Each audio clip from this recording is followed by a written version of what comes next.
before the service that the wires actually reach over here. Something got twisted. Yeah, let's just undo this and then. Yeah, oh, look at that. Perfect.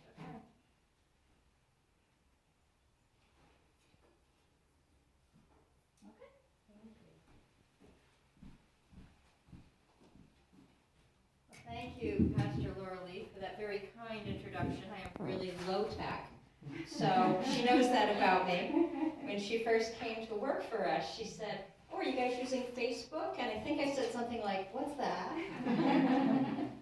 So I want to talk to you today about mental health, abundant life, and overcoming anxiety and depression. And originally the topic was, how does it impact our lives? And we're certainly going to talk about that, but I want to talk about a path forward also. What can we do? How can we move forward out of anxiety and depression? And let's see. There we go. So this is a giant topic, and I could literally and have literally spoken all day about anxiety and depression. And for those of you who are now anxious, I promise you I won't today. But we're going to be, Trish and I and a couple other people are going to be starting a mental health support group that's going to be a 6-week program. You can come in person or you can Zoom in, and it's going to be at the Healing Center starting on April 7th. So you can look at our website at newcreationhc.org if you're interested in doing that.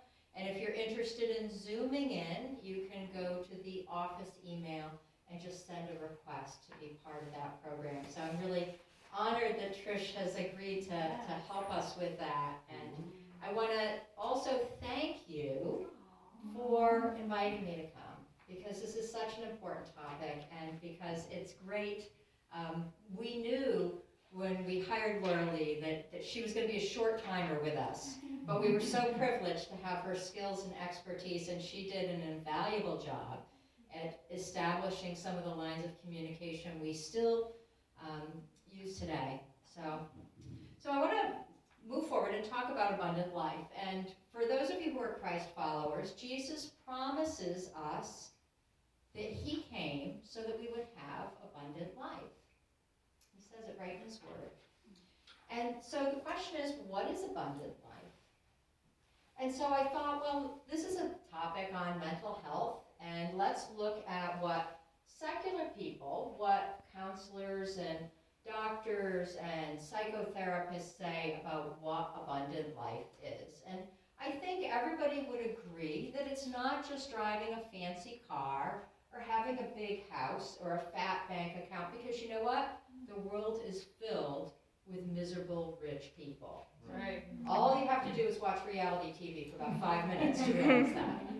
But I think abundant life is in these things: thinking clearly, making good choices, working productively. My husband came home and he has either a little bit of ADD or a lot of ADD. We talk about that a lot. And he came home and he was really frustrated because he had a giant stack of work, and he said, I just couldn't get through it. I just couldn't be productive today. And that's really frustrating when we have a day where we can't be productive. So working productively is part of that abundant life. When you do something and you feel like you got something out of it. You swept the floor and it stayed swept. And none of your kids came and spilled that big old glass of milk on it. Coping with stress well. So when the kid does come and spill the milk on the floor that you just spent all morning washing, coping with that in a good way, in a way that is positive.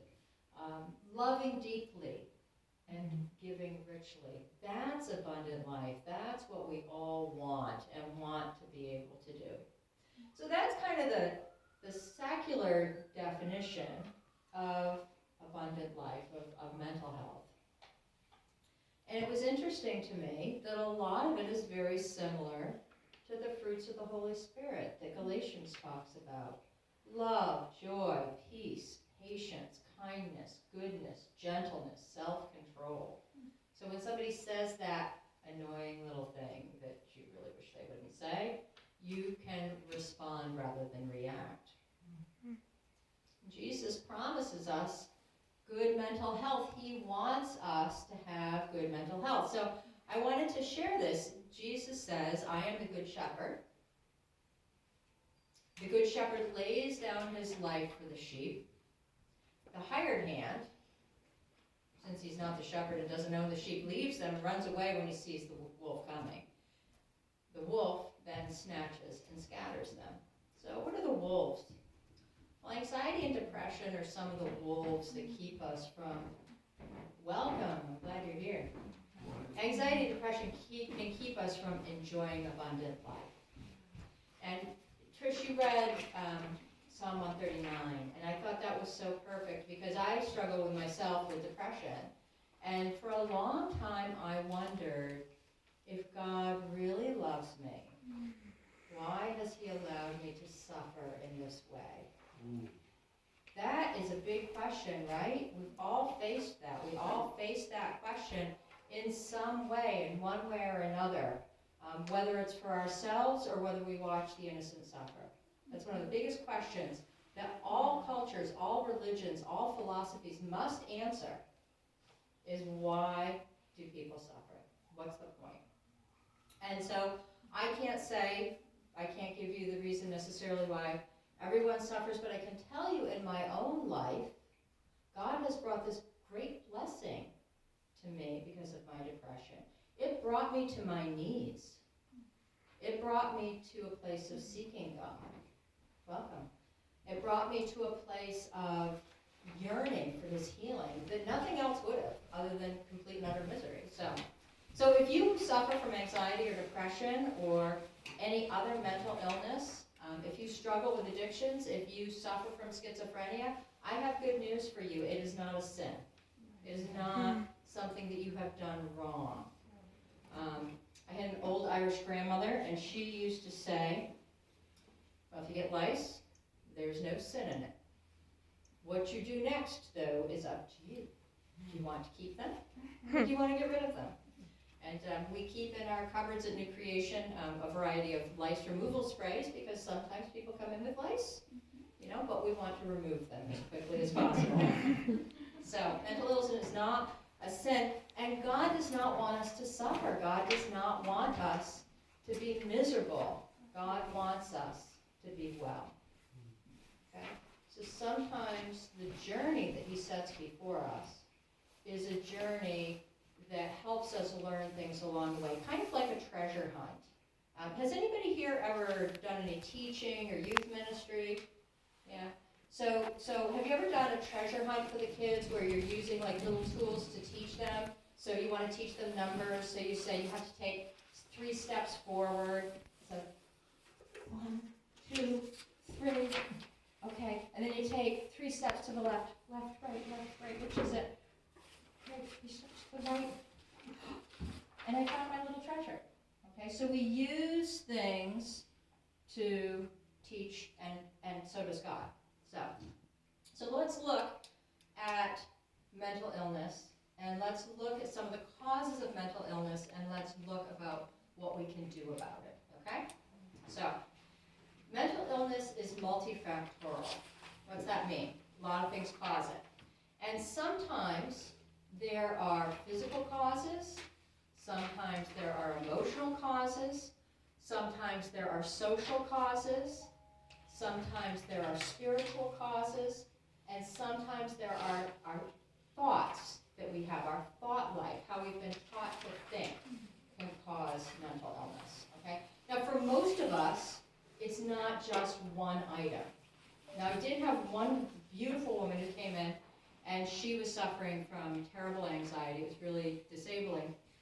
And she had gone to her pastor. She had gone to her spiritual director. She had gone to counseling. She had talked and paid thousands of dollars in counseling fees and gotten nowhere. She had confessed her sins. She had done everything she could. And I said, I just wonder if you might have a biochemical root to this anxiety. And we put her on one pill that she takes every morning, and she is a new person. So sometimes it can be that easy. But for a lot of us, there's multiple factors. So physical causes. What are some of the physical causes of mental illness, anxiety, depression? First of all, biochemical and genetic causes. And I could speak all day about this, and that would bore you to tears, so I won't. But let me just tell you that we all have chemicals in our brain. There's little electrical impulses, little electrical circuits, and that's where a lot of our medications work. That's also where nutrition and exercise can have a positive impact. Okay? Medical issues. If you have a medical issue, we're often anxious. If you have cancer, if there's any cancer survivors here, when you get that diagnosis, you feel like your heart is in your mouth. You just feel so scared. So when you get bad news, that's frightening. When you think about, well, what's going to happen to my kids if I can't take care of them, or what's going to happen to my income if I can't make enough money. All those things can be very scary. So those can be causes of anxiety and depression. Stress. We've all experienced a little stress with this little COVID pandemic thing. You know, that little virus that we can't even see has really made a mess of our lives. So that's been a source of stress for many of us. We can have stressful jobs, we can have stressful finances. That can contribute to mental illness. Deprivation, things that we need that we don't have, especially sleep. If you don't get enough sleep, that can really mess with things. And a lot of Americans are chronically, I see some elbows being thrown here, lances. A lot of Americans are chronically sleep deprived because what do? We get up and we feel exhausted in the morning, so we drink a pot of coffee, and we drink coffee all day long, and then we're all revved up at night, and then we get online, and we're checking everything out, and all of a sudden we look up and it's, midnight, and so we go to bed, and then we lay there because we can't get to sleep because we drank so much caffeine, and then we wake up the next morning exhausted again, looking at the coffee pot. So a lot of us are chronically sleep deprived. We're always trying to do so much. Nutrition. So we may get enough to eat, but are we eating the right things? That's a really important question. And then light, especially here in New England, where we have these long winters. Don't you all just feel a little better with the sun? Nice sunny day. So not enough light. More and more of us are working inside. We may be working inside without windows. We may be working in a lab or a factory or something where we don't have adequate sunlight. And then there's the things that we do to ourselves, things that we ingest, substance use, substance abuse, and substance addiction. And those are all three really different levels of using substances. And I know some people enjoy a glass of wine or a Coke, but that can have an impact on our mental health. So even if we're using it in a way that is not addictive, it may still be harmful to our mental well-being.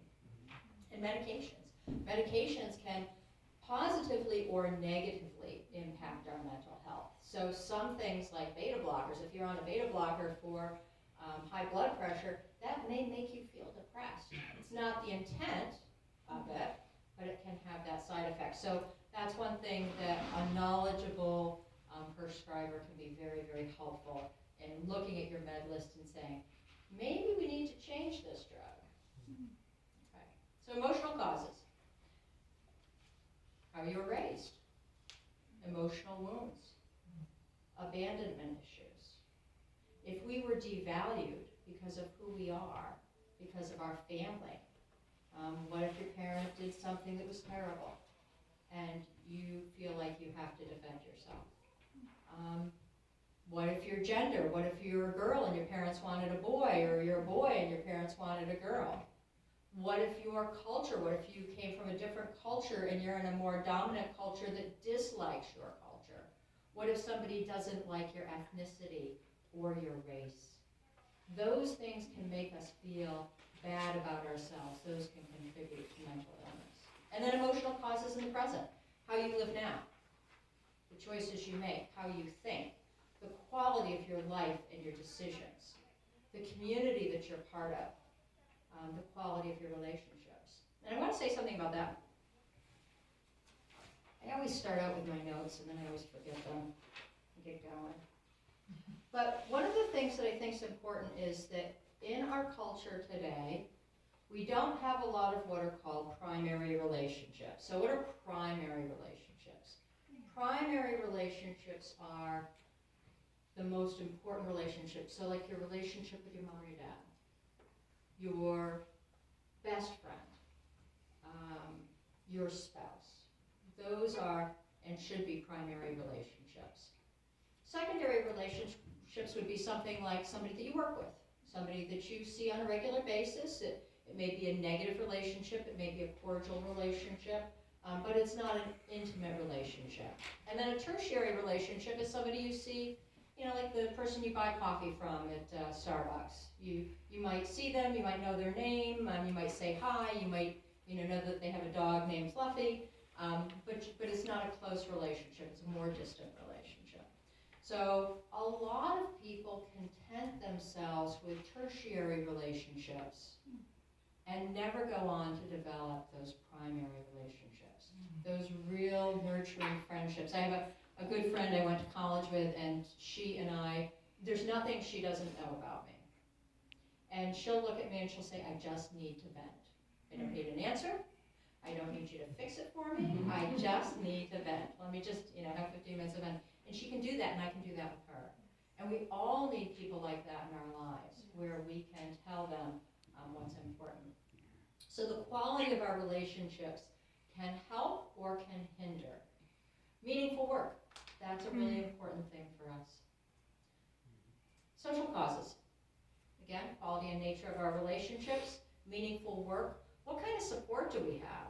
If you're a single mom, you have a whole different support system than if you have a husband. And if you're a mom who has a husband who's abusive, that's a whole different support system than if you have a husband who's supportive, right?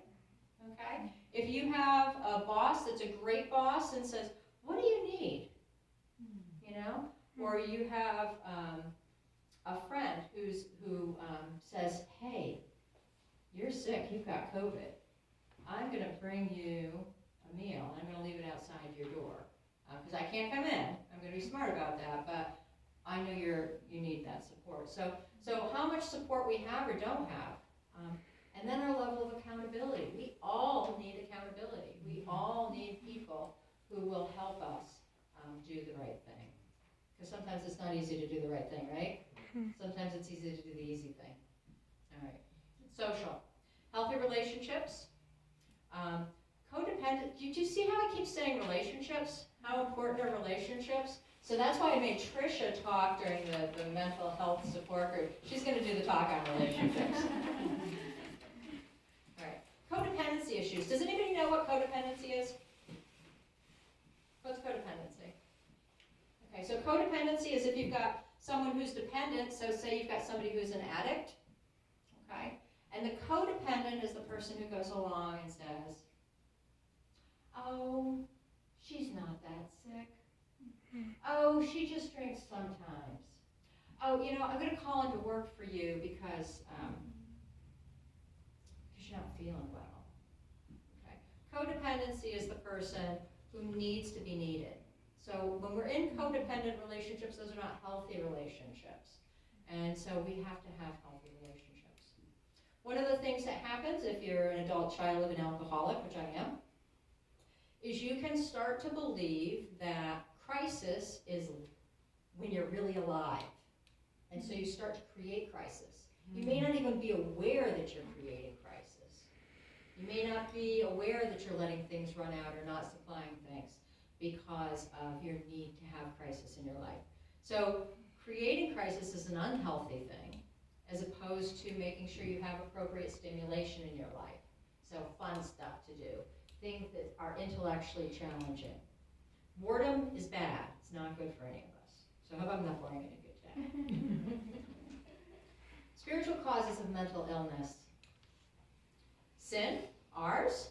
So when we do something wrong, that can contribute to mental dysfunction. What other people do to us or have done to us can cause, if we were neglected by our parents, if we were abused, if we were sexually molested, if we were taken advantage of, if we were hurt, if we've been physically attacked, all those things can contribute to mental illness. That may not be our fault, okay? Sometimes it's the sins of others that cause problems. Ignorance. If you don't know that Jesus loves you, if you don't know you have somebody you can go to at all times, that's going to contribute to mental illness. That's going to contribute to anxiety. That's going to contribute to depression. Bondage, spiritual bondage, demonic possession or oppression can contribute. Unforgiveness. Unforgiveness can weigh us down. If we carry the weight of other people's sins in our heart, if we carry resentment or bitterness, that can keep us from moving forward.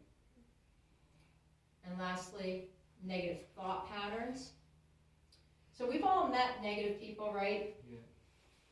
My husband always jokes that in New England, there's something anxiety-provoking about good weather, because you really need to expect that bad weather is on the way. And so he says a typical New England thing to say is when somebody comes outside and says, "It's a beautiful day today." And they'll say, "Yeah, there's rain coming on Friday." So I kind of laugh about that, because that is really, truly kind of a New England thing. Yeah. Should we put our shovels away yet? Anybody committing to putting your shovels away? All right. Unrealistic expectations. So unrealistic expectations might be the person who puts their shovels away in February and gets disappointed. Worldly thinking the way the world tells us to think. And we talked a little bit about that earlier, right? When we said, abundant life, is that just the big fat bank account and the grand house and the fancy car?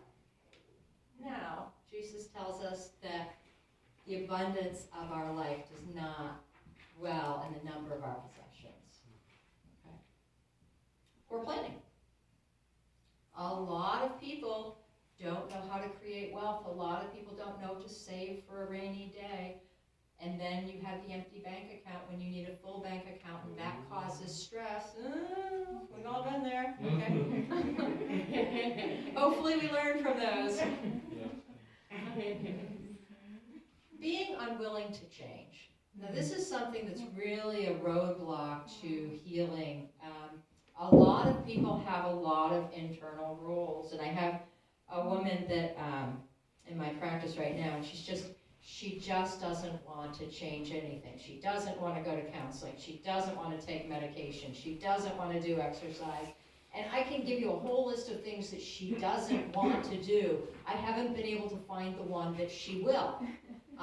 So it's really hard to help someone who is not willing to initiate any changes. So, abundant life, how do we get there? Yeah. Hey, you made a good start. You're here today, right? I recognize them. It's always easy to find Chuck, right? That's funny. Oh, that's you! You have tall men here. Really tall men. It's really amazing. That's awesome. All right. Okay. All right, well. So you're in the right place. You've come to Hope Church. You're here. And we're going to start with Jesus. Okay? We're going to start with Jesus. So if we want mental health, I just made a fool of myself, didn't I? That's good. Well, it's all right. I make lots of mistakes. If you hang around me a little bit, you'll see me make some more. All right, so we start with Jesus.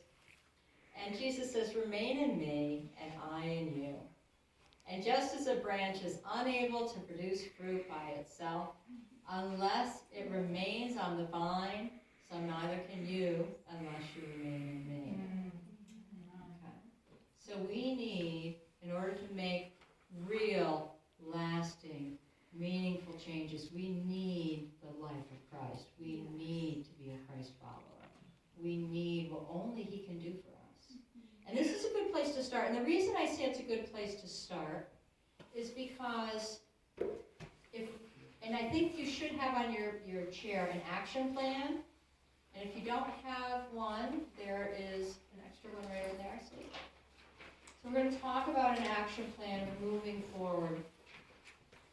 And one of the problems with anxiety and depression is that it is multifactorial. There are a lot of components to it. So sometimes we need wisdom, we need discernment to figure out where to start, okay?